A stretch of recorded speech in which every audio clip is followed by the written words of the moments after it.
Hey everyone, welcome to Chuck's Guitar Geekery. Today I'm doing a little show and tell on this Hendrix'd Strat parts caster I put together. Kind of gonna go over the general approach I had to it, what I learned along the way, the good and the bad, and pretty much I'm just wondering how the hell Hendrix did this back in the day.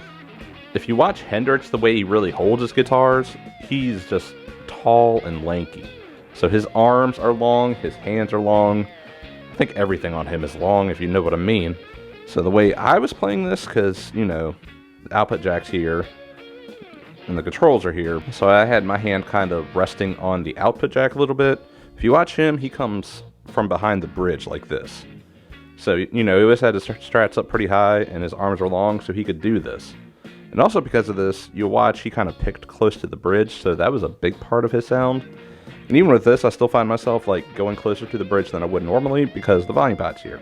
Which brings me to the tone and volume pots. You'll notice the two tone knobs aren't here. They're here, I just kind of drop them in behind the pick guard and I don't adjust them. Frankly, I don't find myself using the tone knobs on guitars 99.9999999% of the time anyways, and I found if I played this guitar any length of time, these two tone knobs just rubbed the hell out of my arms, so who needs them, right?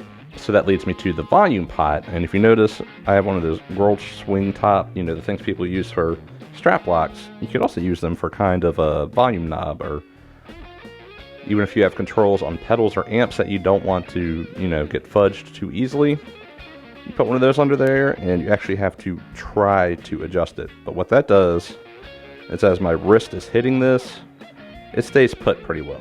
So what are the parts of this guitar, you ask? The body is an early 2000s Squier Standard, and for the longest time I had the Squier neck on here, which had the larger CBS style headstock, which I actually prefer. But long story short, that was one of the necks I attempted to learn to do a fret level and crown on, and I went too far. Oops. So instead of trying to refret that neck, I just looked around for a cheap left-handed neck, and this mid-90s US Fender neck came up on my radar, and that's what I got. So this one, you know, if you're just going to buy a left-handed guitar off the shelf and just flip it over like this, you're going to need to flip the nut around, so the easiest way to do that is just start with a new nut. Because, you know, the low E string versus the high E string, you know, the low E string's a lot thicker, so those slots need to be wider and go narrower. So if you just flip a left-handed guitar over, the slots aren't going to be the right width. So these lower strings will just kind of hang above it, and it's not going to work. Now these are the tuners that came off that Squier, so it's a left-handed set, but it's on this side, so I have to turn these tuners the opposite direction of what you normally would. Like, you know, with a Les Paul with the 3 and 3, the ones on this side, you know, you still turn them all the same direction, but these ones are backwards, so you always have to have that in mind. And actually the volume knob's backwards too, so if you do what normally would turn it down on, you know, a right-handed guitar, you have to go the opposite on this, which throws me off all the time. I'm sure there's a way to remedy that. I don't know. I just haven't felt the need to do that yet, but otherwise, these are all the stock Squier parts that came with it. And by the way, I am no way trying to pass this off as a Fender guitar. It's one of the scratch, not a Fender, into the back of this body, just so people don't get confused in case this guitar winds up in someone else's hand someday. I might get to that. So another downside is all the fret markers are on this side of the neck, so there's no fret markers on this side of the neck where I'm looking. So you see me either kind of bending over to see where I am, like I've put some Sharpie dots through the years on this and they just wear off, so it is what it is. Then the last thing, you know, the left-handed guitar came with the strap button here. I just added it up here. I guess that's the one thing that's irreversible in all of this, is there would be a hole there. But, oh well. Anyways.